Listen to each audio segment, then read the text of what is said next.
Assalamualaikum warahmatullahi wabarakatuh. Saya Yudi Pramuko, tukang donat dari Parung, YouTuber tertua di semesta. Hari ini sekitar jam 8 hari Jumat 10 September 2019. Saya tukang donat dari Parung, Pak. Oh iya, saya mohon maaf, saya mau bicara khusus edisi ini.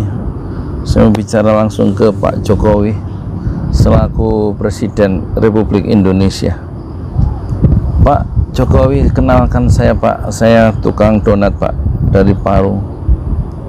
Ya, tidak jauh, kira-kira 40 kilo ke Istana Negara, tempat kantor Bapak. Saya YouTuber pemula, belajar jadi YouTuber. Gini loh, Pak, saya ini orang kecil mau nyampaikan unek-unek ke Presiden sebagai presiden saya, Bapak Jokowi. Ini kemarin saya ngobrol, Pak, sama tukang somai, ngeluh dia. Susah betul, biasanya dia dapat 800.000 sampai sore jual somai kotor. Ini 200, 150 sampai sore. Susah katanya karena pabrik yang di sini nih dan sekolah tutup. Biasanya dia manggal di sekolah di Madrasah Sanawiyah Negeri Parung, di Kenli itu ya ada dulu 1.200 katanya karyawan, sekarang tinggal 200. Jadi kalau dulu sampai lohor dia sudah ngantongi uang 700, sekarang dia nggak mangkal di situ lagi karena karyawannya tinggal 200 dari 1.200. Kalau lohor karyawan itu nggak pernah ada lagi yang jajan somai. Luar biasa. Itu tukang somai, Pak. Tukang ojek, teman saya ke rumah, biasanya dia dapat 300 sampai maghrib. Sekarang berangkat pagi pulang maghrib itu dapat 100. Itu susah ya, masih dipotong makan sama bensin, jadi 35.000 lah kira-kira, 45. Jadi dia bawa uang itu hanya 55.000, Pak Jokowi ini. Dan tukang basreng juga begitu, Pak. Basreng tuh bakso digoreng yang lewat depan rumah saya, mengeluh juga. Ada baslok, Pak Jokowi. Baslok tuh bakso tapi dicolok, ada kuahnya, didorong gerobak. Itu ada pertandingan sepak bola, pertandingan antar RW, sampai padat padahal itu di lapangan bola tajur. Dia bilang, istrinya sih yang bilang ke suaminya mungkin nggak terus terang, sampai jam 12 dapat 5.000, kata bahasa orang Parung. 5.000 bukan 50.000, 5.000 nggak ada yang beli itu. Masya Allah. Jadi keadaan sangat memukul ya orang-orang kecil, Pak. Tukang sate juga begitu. Tadinya dia tukang cuanki, ya, cuanki yang digotong itu, bakso dalam gerobak kecil itu cuanki. Dia bawa cuanki milik bosnya, ada 8 gerobak teman-temannya. Tapi sejak corona nggak ada yang beli cuanki, dia akhirnya bosnya itu jualan sate pakai ketupat gitu, satu sate 1.000, bawa 200 sampai jam 10 malam. Berangkat jam berapa? Mampir makan gratis di pesantren Jolali, kan ada program makan gratis, Pak, tiap Sabtu di sini. Oh ya, terima kasih para donatur ya yang sudah mengirimkan donaturnya itu untuk makan gratis. Jazakumullah khairan katsiran. Terima kasih sudah membantu rakyat, meskipun hanya seminggu sekali ya, setiap Sabtu ya. Jadi kelihatannya, Pak, waktu dia makan itu menceritakan kepedihan dia, bingung dia, nggak ada yang beli satenya sampai jam 10 malam ya, nggak sesuai dengan harapannya lah. Sangat sulit laku. Uang itu kelihatannya di masyarakat tuh uang itu nggak ada ya, uang itu nggak ada, atau kalau kata ahli uang yang ada di masyarakat itu Pak, uang-uang itu dipakai untuk membayar hutang katanya pemerintah yang jatuh tempo ya. Kredit perbankan juga katanya nggak bisa disalurkan sehingga uang tidak bisa menggerakkan ekonomi karena kredit tidak jalan. Jadi faktanya di tingkat teman-teman saya itu mengalami kesulitan berarti ya untuk bayar kontrakan, nggak bisa ngirimin uang lagi ke kampungnya, itu pedagang-pedagang itu sekedar bertahan, dia makannya masih bertahan karena dibantu oleh bosnya yang ngasih makan satu kali malam aja, pagi nggak ngasih sarapan, siang juga kan pedagang itu di jalan, jadi bosnya itu ngasih makan, bos sate atau bos yang lain itu ngasih makan cuman sekali sore atau malam. Ini loh Pak, dan saya juga terkejut ya, hanya di era kepemimpinan Pak Jokowi ini itu ada narasi bahwa presiden itu tukang bohong. Saya juga heran itu, kenapa bisa begitu ya? Apakah memang humas di istana itu kurang canggih sehingga narasi yang kuat itu yang muncul di media sosial?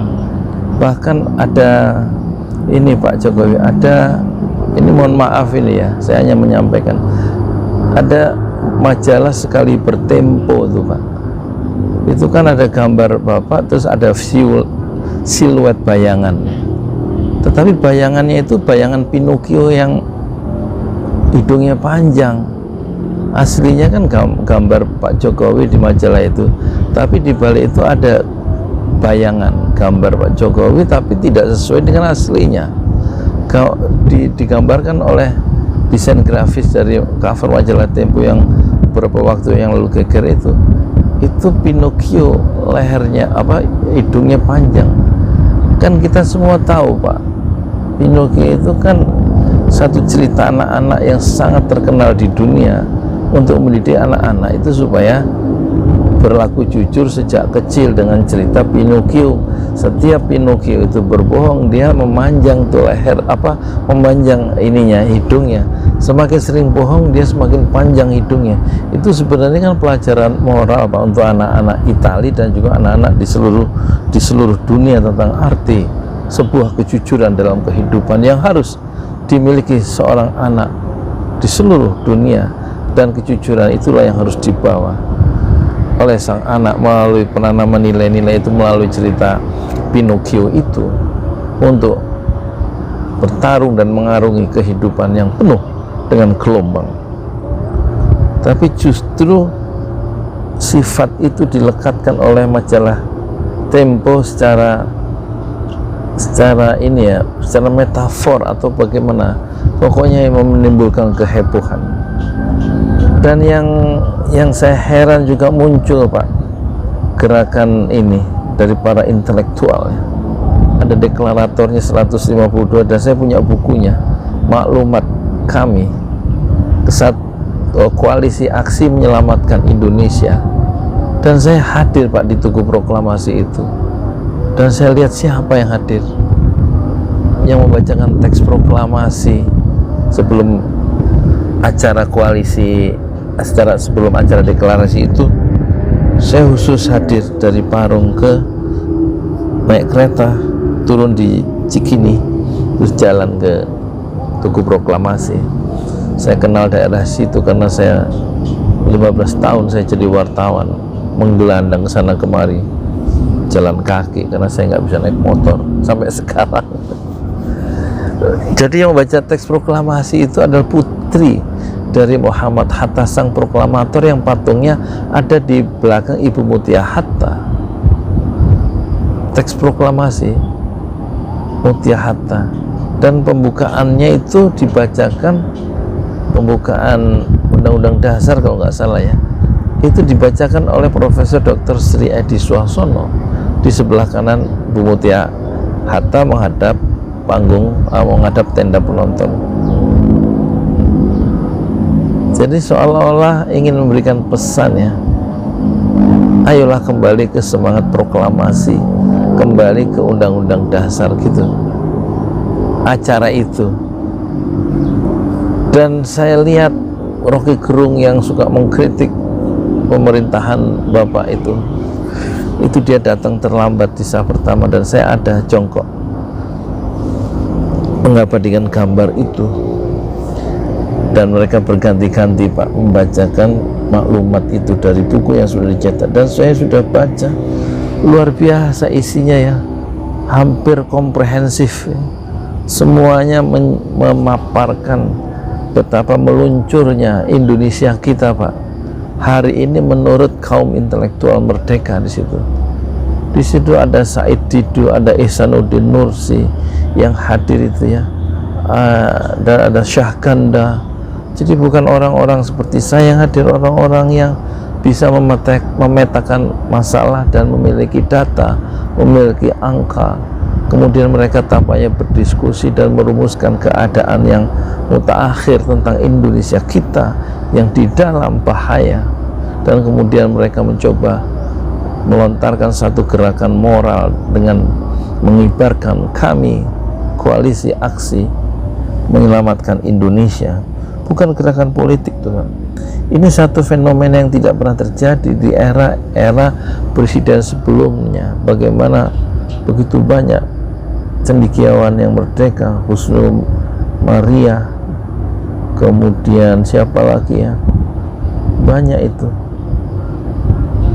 Nanti bisa dibaca lagi, dan saya sudah membaca dengan tenang dan berkali-kali buku tipis maklumat menyelamatkan Indonesia itu, maklumat kami itu. Dan sebelumnya ini Pak, saya juga sudah memutar berulang-ulang ya video Pak Amin Rais yang begitu tajam, begitu terus terang, begitu belak-belakan membentur tiang-tiang istana yang selalu Bapak jaga selama ini tentang keadaan kita yang sungguh sangat berbahaya Pak Jokowi. Dan yang terakhir tentu pernyataan Rizal Ramli bersama Refli Harun, saya lihat di Bravo Studio. Jadi semua yang saya ungkapkan ini terbuka Pak, ada datanya, ada angkanya, diucapkan oleh para ahli. Saya tuang donat nggak mampu menganalisa, hanya menyampaikan unek-unek saya sebagai rakyat kecil yang tidak ada yang membela. Ya kalau 600.000 BLT itu nggak menyentuh pedagang-pedagang kecil itu Pak. Guru-guru honorer juga nggak dapat. Teman saya yang di Cengkareng itu Ustadz Sofyan Sauri, guru honorer di swasta juga nggak dapat. Sekarang dia jualan air mineral Pak di depan rumah sakit umum daerah Cengkareng, padahal dia pendidikannya S2, jualan air mineral Aqua, jualan mungkin baru hari ketiga dia, dan dia sudah mulai cemas karena tanggal 14 karena ada pengumuman kemarin tanggal 14 Jakarta akan PSBB total ya. Barangkali lapak dia yang baru dia beli sekitar 2 juta itu yang rubuh dari pemilik sebelumnya, udah rubuh dan gerobaknya itu nggak ada rodanya, itu mungkin akan kena gusur oleh Satpol PP ya. Baru mau dagang kena gusur, dan kata dia memang cerita kiri kanan, kata dia bilang sekali-sekali Satpol PP memang menggusur pedagang kaki lima, padahal dia ingin mencari pesuap nasi. Ya betul-betul dia nge-grab, tapi grabnya nggak jalan juga itu Pak. Dia S2 teman saya ya. Kemudian S2 itu maksudnya pendidikan sarjana Pak, strata 2 Pak. Strata 2 dalam proses penyusunan disertasinya itu, dan dia tidak bisa berbuat apa. Sekarang sambil mengedarkan roti gulung, dia ambil dari Senen itu, dari Cengkareng dia ambil beberapa box itu, diedarkan ke warung-warung. Dari home industry roti gulung 2.500 ditaruh di warung, harganya 3.500, sistem konsinyasi, setelah laku baru bayar. Itulah cara dia bertahan hidup dengan motor yang mungkin baru selesai juga di kredit atau belum selesai, saya belum tahu. Kembali ke kami, ini ada fenomena baru, lapisan intelektual yang sekelas Amin Rais dan para dokter itu bergerak menyuarakan masalah Indonesia kita bersama, Pak. Ya mereka tentu tidak akan kena resesi ya, orang-orang intelektual itu, karena punya tabungan. Tapi orang-orang yang jutaan yang seperti saya ini, bagaimana Pak Jokowi nasibnya? Saya nggak pernah dapat BLT. Siapa yang bisa data saya meskipun saya nggak punya pekerjaan, nggak tercover oleh negara kan? Nggak pernah dapat sembako sejak awal PSBB itu 12 April ya 2020. Ya bagus sekali sih ininya, sistem pembagian BLT itu yang dijelaskan oleh Ridwan Kamil di mana di YouTube. Saya lihat bolak-balik, secara konsep bagus, tapi barangnya nggak datang, Pak. Ya itulah Pak Jokowi keluhan saya ya. Dan kemudian apalagi ya, oh iya tentang itu Pak, ya soal kami yang tentu kami berbeda dengan petisi 50 ya, yang menyodok Pak Harto. Tokoh-tokoh yang berkumpul dalam petisi 50 hanya persoalan Pancasila atau ucapan Pak Harto, tapi ini kami ini deklarasinya di mana-mana dan menyangkut soal politik, ekonomi dan lain-lain. Silahkan mungkin Pak Jokowi membaca sendiri, jangan hanya dapat informasi dari dari tim Bapak, tapi coba baca sendiri, barangkali berbeda ininya Pak antara laporan dengan membaca sendiri. Dan kemudian apalagi saya lupa Pak yang akan mau saya sampaikan, mumpung saya masih ada umur ya, umur saya sudah 59, belum tentu besok atau nanti saya masih sehat ya, karena maut menurut sejarah tiba-tiba bisa menyergap di kelokan jalan yang sunyi sepi tanpa diduga oleh orang itu. Beberapa anggota caleg DPRD yang baru saja mendaftarkan diri ke KPU setempat, kemudian dia pidato di depan di depan pengikutnya, tiba-tiba dia lunglai jatuh di panggung dan dia kembali dipanggil pulang oleh Allah dalam hitungan detik yang dia tidak duga sama sekali. Begitu juga saya bicara sekarang ini hanya sekedar menyampaikan unek-unek betapa tingkat kerusakan itu begitu parah, entah siapa yang salah, dan tingkat hutang itu begitu besar menurut para ahli. Dan saya terakhir melihat di Bravos radio itu Refli Harun ya, itu mengajukan gugatan ke MK tentang 20% presiden threshold ya, kalau bisa 0 presiden threshold 0%, sehingga semua orang bisa mencalonkan diri tanpa harus menyewa partai. Karena sekarang dengan 20% presiden threshold itu menurut Rizal Ramli, dan itu terbuka di YouTube, saya perhatikan, itu menciptakan yang dia sebut sebagai demokrasi kriminal. Dan istilah demokrasi kriminal itu hanya ada di masa pemerintahan yang Bapak pimpin sekarang. Karena itulah faktanya membuat sejumlah kaum intelektual merdeka di luar istana itu tidak puas terhadap keadaan dan ingin menyelamatkan Indonesia kita bersama melalui undang-undang dan gerakan moral, dan bukan dengan gerakan makar. Gerakan intelektual itulah yang barangkali bisa membuka pintu-pintu yang mungkin nyaris tertutup untuk menyelesaikan masalah bangsa kita kembali terbuka, dan kita hidup dalam penuh harapan. Karena menurut Rizal Ramli, dengan demokrasi yang sekarang dengan 20% yang katanya akal-akalan diciptakan oleh DPR sebelumnya, undang-undang 20% presiden threshold itu membuat orang yang ingin mencalonkan diri jadi presiden itu harus menyewa partai untuk mencapai dukungan 20%, dan menyewa partai itu harus bayar untuk jadi bupati sekian miliar, untuk jadi presiden sekian triliun, untuk menjadi anggota DPRD sekian miliar.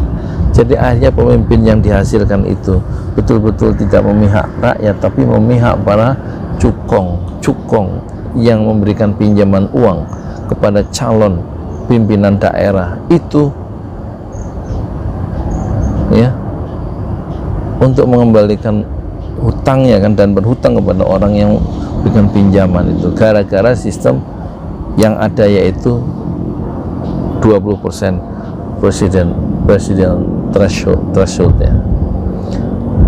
Ya betul, nggak saya ngomongnya juga nggak salah, nggak tepat ya, kira-kira itulah Pak masalah-masalah kita, dan saya nggak tahu caranya untuk solusinya. Yang saya tahu, saya hanya menyampaikan unek-unek dan melihat YouTube para ahli sudah resah secara intelektual, dan mereka juga tidak punya kekuatan untuk merubah Indonesia yang sedang turun perlahan-lahan dan meluruh ini, terutama pertumbuhan ekonomi yang sudah minus 5,32% dan diperkirakan tidak mungkin positif pada kuartal ketiga.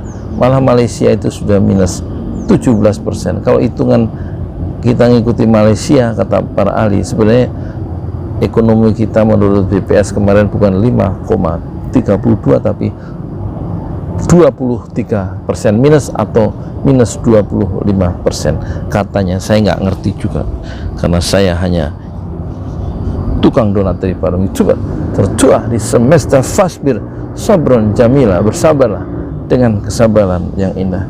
Mohon maaf Pak Jokowi, mohon maaf lahir batin, saya jangan ditangkap ya. Nanti kalau ditangkap saya nggak bisa jualan donat dan nggak bisa bikin rekaman ini lagi ya. Terima kasih, mohon maaf lahir batin. Assalamualaikum warahmatullahi wabarakatuh. Pak polisi, saya di lingkungan Parung, jangan orang Polsek Parung datang ke rumah saya ya. Maafkan aku. Juga Polsek Bojonggede, Pak Kanit. Pak Kanit Bojonggede udah pindah ke Limo Pak. Salam sehat selalu Pak Kanit, dan juga teman-teman di Polsek Bojonggede dan Parung, juga di Cisaat Pak. Semoga sehat selalu ya yang di Polsek di Cisaat, Polsek di Bojonggede, Polsek Parung. Saya warga di Tajur Pak, RT 2 RW 4 nomor 84 Pak, Kampung Tajur, Desa Pamekarsari. Kepala desa saya baru Pak Dian Iskandar, sarjana ekonomi. Mohon maaf lahir batin. Assalamualaikum warahmatullahi wabarakatuh. Sarapan dulu, belum sarapan nih. Oh iya, nih kaosnya jangan lupa Haji Agus Salim ya, dimiliki 200.000 termasuk ongkos kirim 50.000 dan termasuk dana untuk membangun masjid ya, 75.000, yang 75.000 ongkos produksi dan marketing. Kata Rasul, siapa yang membangun masjid di dunia maka pasti Allah bangunkan sebuah rumah di surga. Jaminannya surga buat orang-orang yang bahu-membahu membikin masjid ya. Jadi silakan dimiliki, ada deskripsinya di bawah ya, di bawah. Silakan, dan juga masih membuka kemungkinan untuk donasi untuk membikin sekolah ya, pendidikan gratis untuk yatim duafa, proyek senilai 5 miliar termasuk pesantren, tahfiz, juga Islamic Center. Semua ada di deskripsi di bawah. Jazakumullah khairan katsiran.